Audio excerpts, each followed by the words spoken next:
12주차 3차시 강의 시작하겠습니다. 이번 시간에는 수도꼭지 수질관리와 그 다음에 하수도에 대해서 하도록 하겠습니다.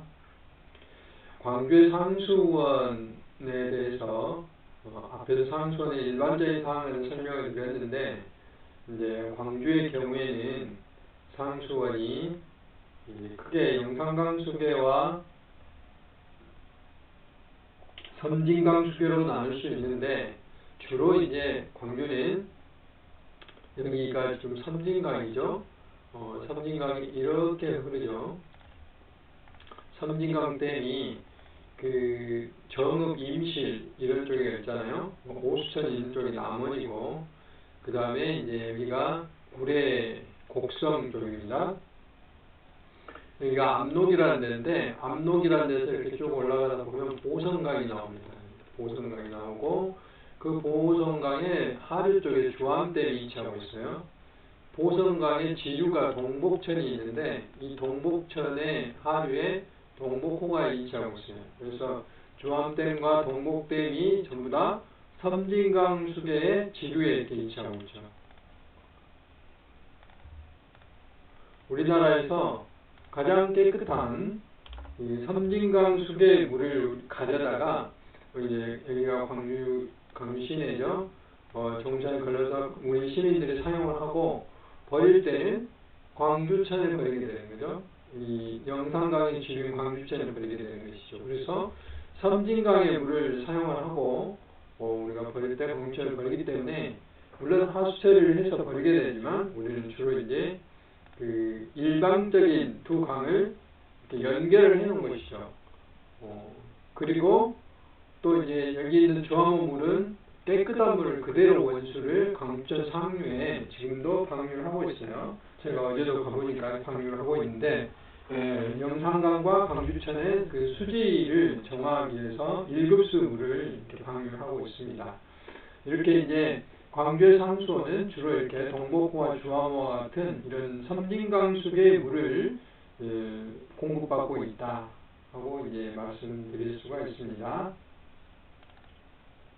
조금 더 자세히 보면은 광주의 상수원은 현재 이렇게 네 군데가 있어요. 이제 동복호가 있는데, 여기 아까 이제 동복천에 위치하고 있다고 그랬죠. 여기서는 약 60%의 물을 공급받고 있고요. 두 번째는 주암호인데, 주암호에서 약 38% 정도 물을 공급하고, 실제로는 주암호가 약 4억 5천만 톤 정도 되고, 동복호는 1억 톤 정도 되니까, 그 호수의 저수율 규모는 주암호가 제일 크지만, 이제 이 이유는 광주시의 자체 댐이에요. 동복호는. 그러니까 유지관리비 외에는 그 물값을 지불하지 않아도 되는 거죠. 원수 요금을.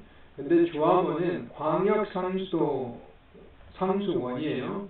광역 상수원이라면은 수자원공사 관리를 하고, 광주뿐만 아니라 순천, 여수, 광양, 그 다음에 목포까지 물을 공급하고 있기 때문에, 이 주암호 물은 이제 광주시가 돈을 주고 사오는 것이죠.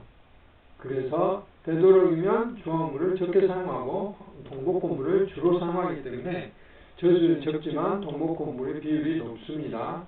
그 외에 제4수원지는 이제 약 2% 정도인데, 현재는 이 물을 공급받고 있지 않더라고요. 현재 상황은. 그리고 제2수원지는, 이 4수원지와 2수원지는 영산강 수계예요. 이수원지는 보조수원으로서 특별히 어떤 그 필요에 의해서만 사용을 하고 있습니다. 그래서 이것도 현재는 사용하고 있지 않습니다. 수돗물을 생산하고 있지 않다는 이야기죠. 그런 상황이고요. 이렇게 이제 공급받은 수돗물을 앞에서 설명했던 그런 정수장에서 물을 생산한 다음에 이제 이런 과정을 거치는 거죠. 아까 제가 순서를 말씀드렸는데, 원수에 도수 치수하고, 이렇게 치수장에 치수를 해서 도수관을 통해서 정수장에서 수돗물을 생산하는 과정을 정수라고 그랬죠. 그 다음에 그 정수장에서 배수지까지 물을 공급하는 것을 송수, 또는 그 관을 송수관이라고 그랬습니다. 그 다음에 여기가 배수지고, 배수지에서 물을 이제 나눠주는 것을 배수 또는 배수관 이렇게 이야기를 합니다. 그리고 이제 이 배수관에서 또 조그맣게 딱 하는 관들, 이런 것들을 급수관이라고 이야기합니다. 이렇게 이제 체계가 나눠지는 거죠. 그래서 원수, 치수, 도수, 정수, 송수, 배수, 급수 과정, 이게 이제 수돗물 공급 과정이다라고 이제 이야기를 할 수가 있습니다. 그래서 상수도의 수도관은 굉장히 복잡하게 연결되어 있어요. 그래서 과거의 수도관은 정수항이 여기가 있으면 이제 이렇게 가정들이 이렇게 있을 거 아니에요? 가정들이 이렇게 있으면 여기서 물을 따주고 또 이 가정은 여기서 또 물을 따주고 또 여기서 따주고 따주고 따주고 따주고 이렇게 하다 보니까 어떻습니까? 마치 나뭇가지 모양으로 이렇게 수도관이 연결되는 거죠. 이렇게. 그래서 이게 수나무에서 수지상. 이렇게 되면 문제가 뭐냐? 여기는 정수하고 가까우니까 물이 좋지만은 이 또 따고 하니까 이런 곳은 이제 수압이 굉장히 낮아지는 거고 또 여기는 굉장히 늦게 오는 거죠. 이렇게. 수압 낮으면 수질에도 문제가 있어요. 이제 이런 것은 옛날 방식으로 상당히 문제. 이런 것들을 우리는 직접 배수 방법이라고 해요. 직접 물을 정수항에서 가정으로 직접 배수한다. 그래서 직접 배수 방법인데 지금 이 블록 관망의 블록 시스템은 직접이라기보다는 간접 배수 방법이에요. 무슨 말이냐면 정수항에서 물을 공급하는데 먼저 이 정수장에서 먼저 배수지로 먼저 물이 가는 거예요. 배수지를 간 다음에 정수장에서 배수지로 간 다음에 배수지에서 가정으로 공급을 하는 거예요. 그러니까 중간에 배수지를 거친다는 이런 것들을 우리가 블럭 관망이라고 그러는데 블럭을 배수지 단위로 이렇게 나누는 거예요. 그 다음에 또 그 안에 또 이렇게 마치 우리가 이제 학교에서 책상을 배치할 때 1분단, 2분단, 3분단 나누듯이 그러니까 학교가 말하자면 정수장이에요. 그러면 1학년 1층, 2학년 2층, 3학년 3층이라면 이것이 배수지인 거예요. 1학년 배수지, 2학년 배수지, 3학년 배수지. 그 다음에 학급이 소블럭이 되는 거예요. 학급이 소블럭이. 이렇게 1반, 2반, 3반, 4반. 그 안에 또 급수가 1분단, 2분단, 3분단, 4분단, 이렇게 가지런히 나눠지는 과정을 블록 시스템이에요. 그러니까 이게 블록으로 나누면 이 정수장에 맞는 배수지가 동시에 공급되고 이 물이 또 동시에 이 블록별로 공급되기 때문에 같이 신선한 물을 동시에 공급받는 그런 특징이 있고 수압 관리가 용이하고 수질도 용이하고 이런 장점들이 있는 거죠. 블록 관망을 한다는 것은. 그래서 복잡한 상수도 관망을 체계적으로 관리하기 위해서 일정한 크기로 이렇게 분할해서 마치 우리가 택지를 개발하듯이 이렇게 개발하는 것들을 우리는 그 블록 관망이다 라고 이야기를 합니다. 그래서 그런 그 급수 방식을 앞에서 설명드렸다시피 이렇게 설명을 드릴 수 있는 것입니다. 그래서 이렇게 배수지를 통해서 하는 이런 방법들이 바람직한 방법, 배수지에서 수용과에 공급하는 방법, 그 다음에 정수장에 직접 수용과에 공급하는 방법, 이것이 이제 직접 급수 방식인데 이거는 조금 바람직하지 않다고 그랬죠. 이거는 중간 단계고 이거는 바람직한 방법. 왜냐하면 이것은 배수지가 있기는 있는데 물을 사용하고 나면 그것이 이제 배수지로 가는 거죠. 그래서 이것은 중간 단계라고 할 수 있습니다. 이것이 바람직한 방법이다 라고 이야기를 할 수 있어요. 그래서 이렇게 이제 관망 관리를 아까 그 블럭 관망을 해야 되는 이유와 수도꼭지에서 수질을 검사하고 또 문제가 있었을 때 아까 유충도 나오고 붉은 수돗물도 나오고 그랬는데 이런 것을 꼭 해야 되는 이유가 뭐냐면은 국민들이 사용하는 물은 수도꼭지 물이지 정수장 물이 아니에요. 그러니까 수도꼭지 중심으로 관리를 해야 된다는 것이죠. 그 다음에 이제 중간에 여론조사, 설문조사를 해보면 국민들이 제일로 믿지 못하는 것은 정수장 상수는 다 좋다. 그런데 수도꼭지 물이 내가 믿을 수 있는 물을 달라 하는 것이죠. 수도관이 오염되지 않는 그런 관을 관을 통해서 물을 공급해달라 그런 것이죠. 그래서 그런 것들은 녹이 쓴다든지 이런 문제들은 2차 오염을 일으킬 수 있기 때문에 이런 것들을 우리가 중요하게 다뤄야 된다 하는 것이죠. 그런데 그 수도 관의 그 길이가 엄청나게 길고 또 그 비용이 비싸기 때문에 그 많은 비용이 소요가 돼요. 그래서 그동안에 투자를 많이 안 했습니다. 그런데 이제 그러다 보니까 문제가 있는 것이죠. 그래서 정부를 비롯해서 국민들이 이제는 그 수도 관의 중요성을 이제 인식을 하게 되는 거죠. 그래서 정부나 국민이 상호간의 노력을 해야 된다. 무슨 노력을 정부 투자를 많이 하죠. 국민들은 수도 요금을 좀 더 내야 되고 또 관심도 많이 가져야 되고 한다는 이야기. 우리가 물을 틀면 언제든지 물이 쏟아지기 때문에 물의 소중함을 알지 못하는데 그게 다 돈을 통해서 에너지를 통해서 생산된다는 것을 알아야 된다는 것이죠. 그래서 지금까지 그 관망을 앞에서 설명드렸죠. 여기 전이고 여기가 후인데 지금까지 관망은 이렇게 높은 지대, 고지대는 물이 잘 안 나온다든지 이런 문제가 있어요. 블록 관망이 되어 있지 않으면 이 산꼭대기에 있는 것까지 물을 공급하려면 물을 어찌해야 되겠죠? 정상에서 많이 생산해야 되겠죠. 그래 여기까지 올라가겠잖아요. 그러면 정상에서 물을 굉장히 많이 생산하면 어떤 문제가 있겠어요? 수압이 높아져요.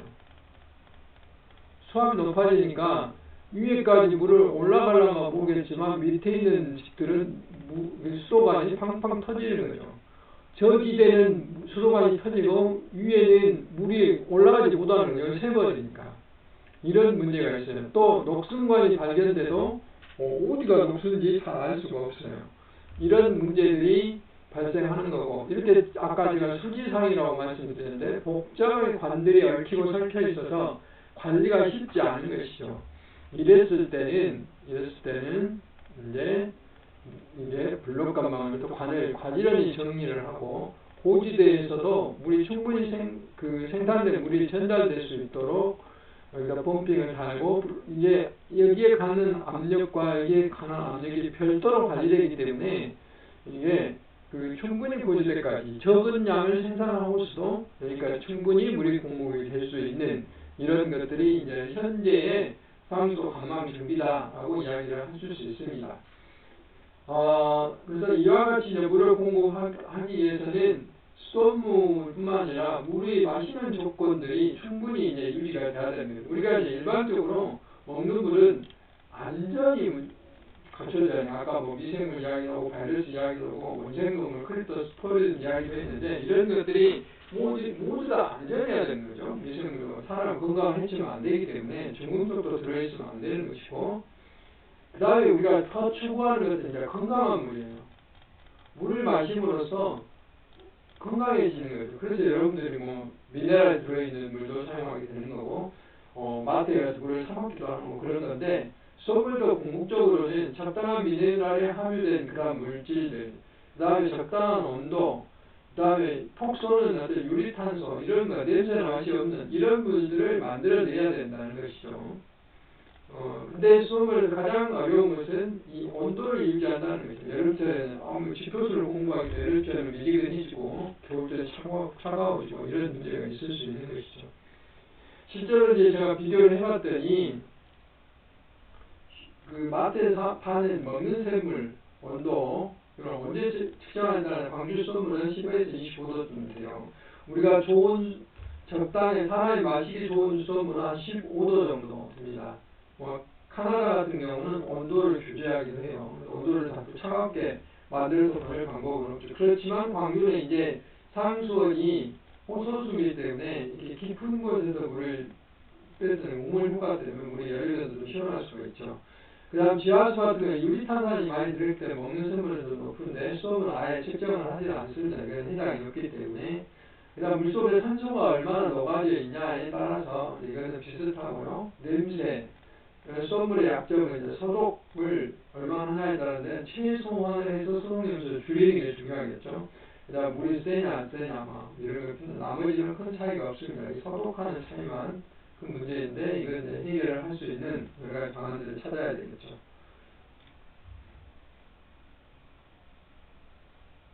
그 다음에 공급 과정에 어떤 수질이 왜 발생하는가, 수질 변화가 하는 것은 앞에서도 말씀드렸지만 가장 큰 문제는 수도 관해에 대한 영향이에요.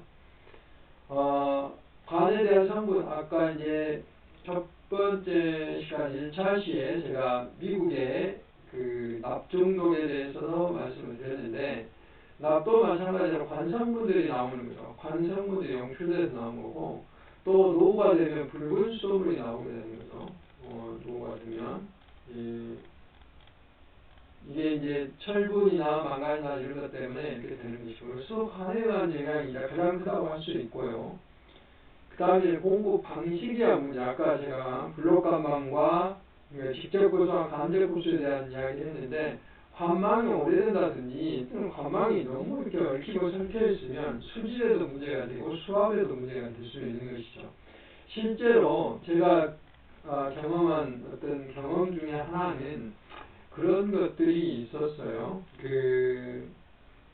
이 강주 같은 경우도 광산구에 가면 그 농촌 지역이 꽤 있어요. 그게 이제 너무 먼 거리고 마을이 자연 마을이기 때문에 거기까지 수돗물이 공급되지 않는 곳이 꽤 있습니다. 근데 이제 주민들하고 협의해서 가까운 쪽부터 이제 수돗물을 공급할 수 있도록 수도관을 이제 매설을 하는 것이죠. 매설할 때는 주민들의 적어도 50% 이상 동의를 해야 수도관을 매설할 수 있는 거예요. 왜냐하면 사용하지 않는 수도관을 매설할 수 없기 때문에. 그래서 동의를 받아서 수도관을 매설을 해 놓으면은 이제 그 나이 드신 분들이 많기 때문에 옛날부터 저도 이제 얼마 전에 그 시골에 갔더니 부모님이 그 이야기를 텃밭에 수돗물로 물을 주니까 굉장히 나무랍니다. 부중을 하셔요. 왜냐하면 옛날에 그 어르신들은 물에 대한 어떤 그 스트레스가 많아요. 왜냐하면 물을 돈을 주고 물을 산다는 게 개념이 아직도 굉장히 강하게 압박을 하고 있고, 또 특히 이제 강주에서 살아가신 분들은 그 가뭄에 수돗물이 제한급수를 했다든지 시간제 급수 또는 격일제 급수 이런 것들을 경험한 바 있거든요. 그렇기 때문에 그런 스트레스들이 있어요. 그래서 물을 조금만 사용하면 그런 것에 대한 어떤 그런 문제가 있습니다. 그래서 그런 것들을 이야기를 할 수가 있는 것이고, 그 다음에 이제 그래서 그런 관망이라든지 그런 관리가 굉장히 중요하다 하는 것을 말씀드릴 수가 있고, 간섭을 하다 보면, 그러니까 간섭이라는 게 뭐냐면 수도관을 공사한다든지 공사용 수도관을 보관한다든지 했을 때 그런 거죠. 여러분들 이제 가스관 공사했을 때 보면 굉장히 뭐랄까 엄격하게 관리를 하고 있어요. 가스관은 먼지가 들어가면 안 되니까. 근데 옛날에 수도관 공사는 지금은 그렇지 않지만 이 수도관을 이렇게 수도관이 공급되어 있으면 여기에 이제 가스관은 뚜껑이 다 이렇게 씌워져 있어요. 수도관을 그대로 방치해 놓으니까 이 안에 사람들이 쓰레기를 버리다가 심지어 개가 들어가서 똥을 싸기도 하고 그렇습니다. 그런데 옛날에 분들은 인식이 수도관은 매설해 놓으면 물이 깨끗이 희석하기 때문에 괜찮다고 이렇게 생각을 했던 모양이에요. 근데 그 물이 어디로 가요? 수도꼭지로 가는 것이지. 절대 이러면 안 되겠죠. 가스관은 이게 터져서 안전에 위험이 있어서 그렇게 하는 것이고 먹지는 않잖아요. 근데 수돗물은 우리 입으로 들어가고 우리 피부에 닿는 것이 더 소중히 다뤄야 되겠죠. 그래서 지금은 이게 완전히 밀봉을 해서 보관도 그렇게 하도록 되어 있어요. 그리고 수도관을 공급할 때는 충분히 우려내서 처음에 이게 수도관을 통과한 물을 다 버리도록 되어 있어요. 그리고 주기적으로 일정한 간격별로 이렇게 청소도 하도록 되어 있어요. 그래서 공급 과정의 수질 변화는 주로 수도관에 의해서 이렇게 일어나기 때문에 공사를 할 때도 굉장히 조심해야 됩니다. 이 인천에 붉은 수돗물 사고는 다 수도관 공사 때문에 그런 거예요. 그러니까 정수관과 정수화 간에 물을 서로 이렇게 교환할 때는 굉장히 천천히 점진적으로 조금씩 해야 되는데 그 밸브를 그냥 일방적으로 틀어버리면 물이 압력이 쑥 반대쪽으로 쏠리게 되잖아요. 그러면서 수도관에 있는 온갖 이물질들이 수도꼭지로 나올 수 있는 거죠. 그런 것들은 1년에 한 번 또는 2년에 한 번 정해진 기간마다 그것을 청소를 해야 되는 거예요. 청소하는 방법은 다양한 방법들이 있는데 너무 전문적이기 때문에 제가 설명을 하지 않겠습니다. 그래서 우리가 집에서 이제 수돗물을 사용하다 보면 수용가라고 하는데 여러 가지 그 수질 문제가 발생하는데 가장 많은 게 막과 냄새 문제예요. 이제 이런 경우가 있어요. 가끔 전화 와요. 전화하면 뭐 지금은 그렇지 않지만 그 욕부터 해요. 이런 물을 공급해가지고 어쩌고 저쩐다 하고 욕부터 합니다. 그러면 당황스럽죠. 그래서 어떤 그 때문에 그러십니까? 그래서 이런 냄새가 나는 물을 공급을 해가지고 어떻게 하란 말이야? 주로 누가 하냐면 식당의 사장님들. 그럼 우리는 답을 다 알고 있어요. 그게 뭔지. 그러면 사장님 그 최근에 그 고무호스 갈아 끼우셨죠? 그러면 아닌데? 그러면 갈아 끼우셨잖아요. 그러면 뭐 잡아댑니다. 그럼 제가 방문해 볼까요? 그럼 저희가 이제 갑니다. 직원들을 보내서 보면은 틀림없이 이런 고무호스를 사용하고 있어요. 고무호스는 수도관에는 수돗물에는 절대 사용하면 안 됩니다.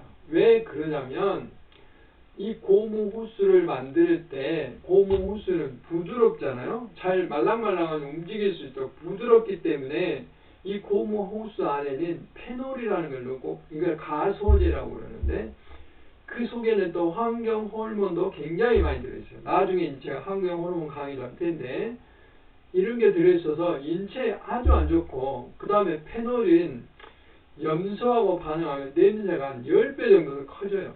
클로로페놀이라는 걸 만들어서.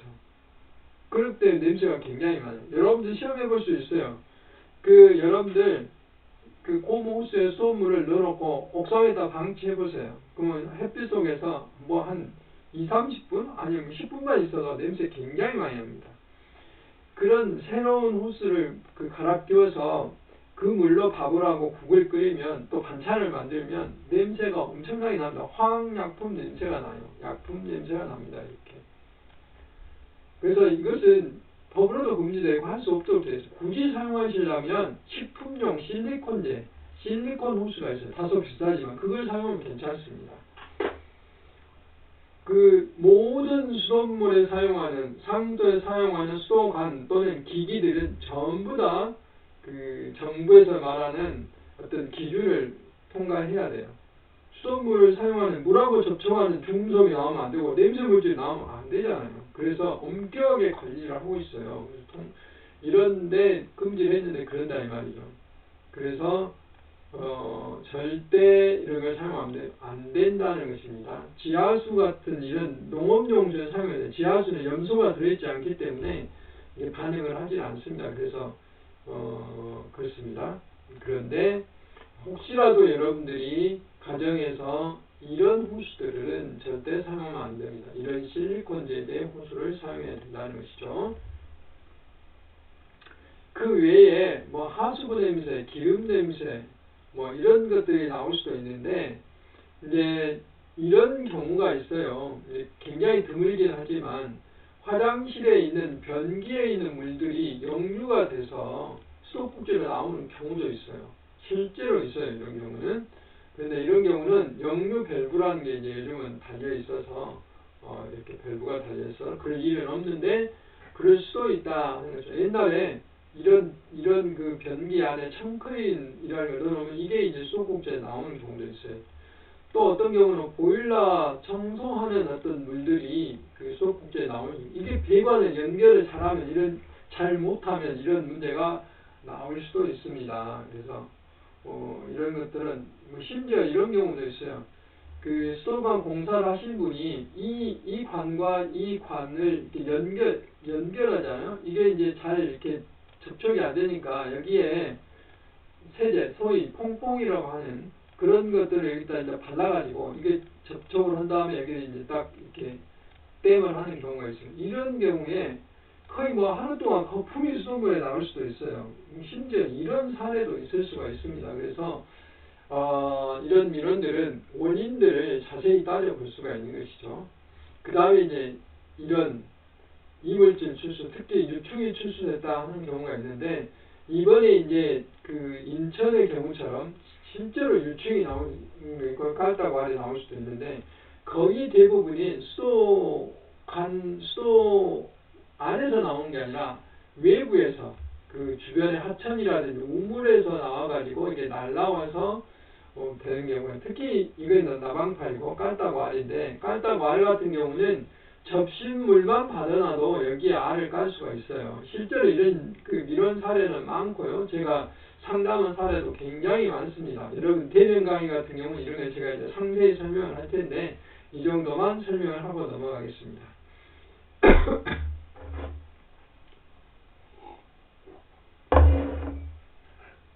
물을 좀 마셨고요. 기침이 나와서 갑자기. 그 다음에 이제 이런 청록 물때가 뛰는 경우가 있어요. 샤워기 같은데 이런 청록 물때가 뛰는 거, 이거는 가정에 이제 구리관을 사용해요. 과거에 이제 한때 구리관이 공사가 굉장히 심해요. 잘 구부러지고 이러기 때문에 구리관을 사용했던 적이 굉장히 많이 있어요. 그래서 구리관은 거꾸로 새로운 관일수록 이런 그 청록 물때가 올 때 안정화가 될 때까지, 피막이 형성될 때까지, 특히 초등학교나 중학교 같은 데 방학이 있는데, 방학 동안에 이제 물이 계속 고여있을 거 아니에요, 수도관에. 이거 방학 끝나고 나면 이게 수도관 틀면은, 사용 안 하다가 틀면은 거의 물 색깔도 이런 청색깔로 나와요. 청록색으로. 이런 경우로 볼 수가 있어요. 그래서 이런 경우는 물을 충분히 틀어내고 그 다음에 사용하면 됩니다. 실제로 이게 이제 수질 기준보다도 훨씬 낮고, 이게 일정 기간이 지나면 괜찮기 때문에 이거는 큰 염려는 안 된다고 생각이 듭니다. 말로 닦아내면 되고요. 그 다음에 이렇게 이제 여기 보면 변기에 분홍색 물때가 뜨는 것이, 이건 잘못됐어요. 구리관 사용이 아니라 이것도 잘못됐습니다. 이건 아니고 이거는 곰팡이 때문에 그래요. 곰팡이 때문에. 물에서 사는 곰팡이가 그래요. 가끔 여러분들 그 세계 여행을 소개하는 EBS 걸어서 세계까지인가 뭐 그런 걸 보면, 세계 테마 여행인가 이런 걸 보면 바다에 뭐 소금물 생산하는데 물이 막 이렇게 완전히 분홍색으로 보고 청색으로 보고 있잖아요. 이게 다 플랑크톤 때문에 그러거든요. 그런데 이 변기에 이렇게 분홍색 물때는 곰팡이 때문에, 물에서 사는 곰팡이인데 이거는 닦아야 돼요. 정기적으로 여러분들이 일주일에 한 번 또는 한 달에 한 번씩 화장실 청소하는 그 솔 있잖아요. 이걸로 닦아내면 됩니다. 이거는 수돗물 때문에 그런 것이 아니기 때문에, 여기에 우리가 소변, 대변을 넣기 때문에 그런 것입니다. 이거는 수돗물 때문에 아닌 것이라는 걸 아시면 대표적으로 이런 현상들이 일어나는데, 이런 것들을 이제 관리를 하면 되겠습니다. 여기까지 수돗물에 대한 강의를 마치고 그 다음에 이제 하수도에 대해서 알아보도록 하겠습니다. 하수도장의 정수장과 좀 달리 거대한 침전지 같은 게 보이잖아요. 하수도는 여기 이제 복잡하게 써져 있는데, 이거는 이제 제가 설명을 하겠습니다. 상수도는 주로 우리가 먹는 물, 마시는 물 또는 어떤 생활하는 물을 공급하기 때문에 마치 우리 동맥과 같은 역할을 해요. 그러니까 깨끗한 피를 공급해주는 그런 역할을 해주는 거죠. 그래서 건강에 아주 유용한 역할을. 근데 이거 버리게 되면 동맥에서 피를 사용하고 이제 다시 정맥으로 가는 거죠. 그러면 우리 심장으로 가서 피가 다시 깨끗해지는 거죠. 마찬가지로 사용한 물을 하수처장에 보내면 하수처장에서 물을 다시 깨끗하게 만들어서 공공수역, 하천에 다시 이제 우리가 방류를 하게 되는 거죠. 만약에 이거 하수처장 거치지 않고 버리면은 과거에 우리 강조천처럼 완전히 이제 하천이 아니라 하수도가 되는 거죠. 물을 사용할 수 없게 되는 거죠. 근데 물은 순환한다고 그랬죠. 물이 순환하기 때문에 이게 다시 우리 입속으로 들어올 수 있는 거예요. 물론 강조천 물을 우리가 사용하지 않지만, 심지어 미국에서 사용한 어떤 제초제가 북극에서도 발견되고 아프리카에서도 발견되잖아요. 그렇게 물은 증발해서 하늘을 통해 다시 빗물로 내리기 때문에 우리가 하수 처리는 이 공공수역을 보존하기 위해서 반드시 깨끗해요. 이것도 이제 위생하고 관련도 있고 생태계하고도 관련이 있기 때문에 그렇게 해야 된다는 것이죠. 그래서 특히 하수는 오수와 우리 가끔 길 따라 보면 이런 맨홀에가 오수 또는 우수 이렇게 써져 있죠. 오수는 말 그대로 우리가 사용한 하수도만 모아서 하수처리장으로 보내는 거고, 우수는 빗물을 별도 뽑아서 이 빗물까지 처리하기 전에 하수처리 용량이 너무 크게 되잖아요. 과거에는 오수와 우수가 합쳐진 이런 혼합된 하수 관리였어요. 근데 지금은 분리식으로 해가지고 함유식이라고 그러죠. 합쳐진 것을 지금 분류식이라고 해갖고 별도로 딱 구분해서 분리식으로 공급을 하고 있는 배수를 하고 있는 거죠. 우리나라는 이제 끊임없이 하수도, 상도 중요하지만 하수도는 거의 90%, 95%, 99%까지 공급이 되고 있어요. 도시지역은.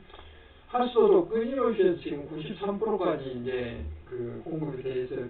하수도가 완전히 안 돼. 농촌 지역에 가보면 뭐 들판에 갑자기 막 큰 어떤 집안이 있잖아요. 그게 다 마을 하수처리 시설이에요. 2017년도에 이 정도의 처리가 되고 있다 하는 것을 통계적으로 알 수가 있습니다. 제거 효율 같은 경우는 뭐 거의 대부분의 물질들을 이제 걸러낼 수 있도록 한다. 하수 처리장에 있는 하수 찌꺼기 제한용도 56%. 이거 뭐 벽돌을 만든다든지 시멘트 원료로 사용하는 이렇게 하고 있어요. 하수 관로의 길이가 여기 보면 14만 9천 km 정도 된다고 해요. 하수의 제한용률, 우리나라에 이제 이렇게 11억 톤 정도를 제한용이라고 하는데, 우리나라의 하수도 제한용은 실제로는 거의 대부분 하천에 방류하는데 깨끗한 물로 방류한 제한용이고, 이것을 용수로 사용한 일은 거의 적다고 할 수 있어요. 실제로는 싱가포르나 미국은 이것을 상수도로서 활용하는 경우도 있어요. 망용과 처리를 해서. 하수도 주요 성분은 우리가 이제 버리는 물은 뭐 설거지하고 샤워하고 이러기 때문에 주로 우리 영양성분으로 말하는 당류, 포도당, 그다음 기름 성분, 유지, 단백질 이런 것들이겠죠. 세균도 들어있고. 그래서 가정하수 같은 경우는 이런 것이기 때문에 처리가 용이한데, 산업폐수는 이제 처리가 어려운 화학약품 같은 게 처리가 어렵겠죠. 뭐 이런 것들이 들어 있습니다. 그래서 하수 처리일 때는 이런 찌꺼기 같은 고용물을 제거하고, 그다음에 유기물을 감소시키고 뭐 이런 것들이 하수 처리 과정이다라고 이제 이야기를 할 수가 있습니다. 그래서 하수 처리는 이게 어렵기 때문에 그냥 넘어가도록 하겠습니다. 그래서 하수도는 이렇게 구성되는, 가정에서 여러분들 버리면 오수바지나 빗물바지에서 물을 모아서 하수 관로를 통해서 하수 처리장으로 오게 되면 처리를 해서 다시 이렇게 하천으로 방류하는 이런 과정이 되겠습니다. 그래서 하수도 처리 과정은 앞에서 제가 설명했다시피 과거에는 함유식 빗물과 하수, 오수가 이렇게 동시에 하수 처리장으로 와서 처리되죠. 이건 하수 처리장의 용량의 문제가 되겠죠. 그런데 빗물은 빗물대로 이렇게 버리고, 오수는 하수 처리장에 모여서 처리를 해서 버리고, 이건 훨씬 효율적이겠죠. 근데 비용은 많이 들어가겠죠. 근데 요즘은 다 이렇게 분류식으로 하고 있다. 또 분류식 하수, 오수와 우수간 이렇게 별도로 나눠서 함유식으로 합쳐져 있다는 것이죠. 하수 처리장은 상수 처리는 생물적인 처리가 거의 없는데, 하수 처리장은 생물 처리가 있다는 게 특징이에요. 그러니까 이 침사지라는 게, 하수는 막 이제 거친 물들이 들어오잖아요. 거기 막 모래도 들어있고 흙도 들어있고 심지어 쓰레기도 들어있고, 이런 것들을 가라앉히는 스크린을 통해서 걸러낸 다음에 이런 거친 것들을 가라앉힌 다음에 이제 유량을 조절해서 생물 반응조라는 게 있는 특징이에요. 생물 반응, 침사지 생물 반응조. 하수 처리는 여기 있는 미생물들이 하수 처리장을 운영한다고 생각하시면 돼요. 미생물들이. 여기에 있는 유기물 찌꺼기들이 전부 미생물들이 이걸 먹고 분해를 해내는 거예요. 그래서 시너지라는 걸 만들어내는 건데, 하수 처리장은 미생물이 만들어낸다라고 생각하시면 돼요. 그러니까 이제 쉽게 이야기하면 여기에 미생물들이 충분히 살아갈 수 있도록 여기 포기료라는 게 공기를 폭기를 하는 거죠. 어항에다가 폭기하죠. 공기를 집어넣는 거하고 온도를 적당히 유지시켜주는 거하고 또 이제 미생물을 살려면 하수 안에 유기물이 얼마든지 오염이 어느 정도 되어 있어야 된다는 거죠. 그래서 그런 것들을 조절하기 위해서 이 체종들 침전하고 이것을 하수 처리는 바로 버리지 않고 물만 버리고 찌꺼기를 가지고 일부는 여기서 농축조로 보내서 이것을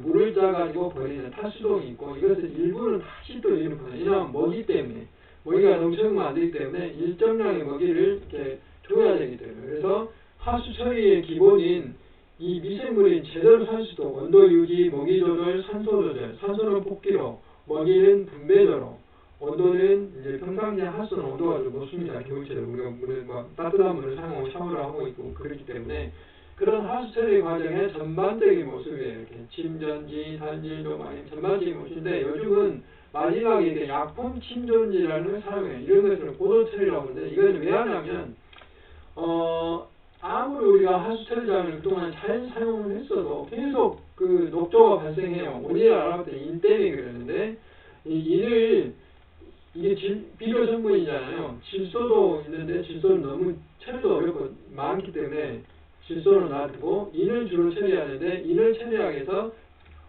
상수, 정수장처럼 약품을 집어넣어가지고 침전해서 인을 처리하는 그런 과정을 거치는 것이 이제 하수 처리장의 최근의 패턴입니다. 그런 패턴들을 그림으로 나타내는 것이고 하수 처리장 미생물이 운영하는데 미생물을 운영하는 그런 대부분들이 이런 동물 플랑크톤이라든지 어떤 곰팡이라든지 이런 것들이 잘 살 수 있도록 해야지만이 잘 처리가 될 수 있다 하는 것을 말씀을 드렸습니다. 그래서 지금까지 수돗물에 대해서 현재 수돗물의 최근의 이슈, 그 다음에 상수원, 정수장, 수도꼭지의 공급 과정까지 이야기를 드렸고, 그 다음에 하수도에 대한 이해는 정말 간단히 말씀을 드렸습니다. 하수도는 크게 오수와 우수가 있는데 이걸 합쳐서 하는 것은 합류식, 분리해서 하는 것은 분류식. 하처리장은 주로 미생물에 의한 어떤 유기물을 처리하는 게 주인데 그것들은 이제 생물 처리라고 그러고 화학 처리는 최근에 만든 인 처리를 하기 위한 고도 처리라고 이야기를 합니다. 이렇게까지 해서 여러분들 12주차 1, 2, 3, 4씩 강의 들으시느라고 수고 많이 하셨습니다.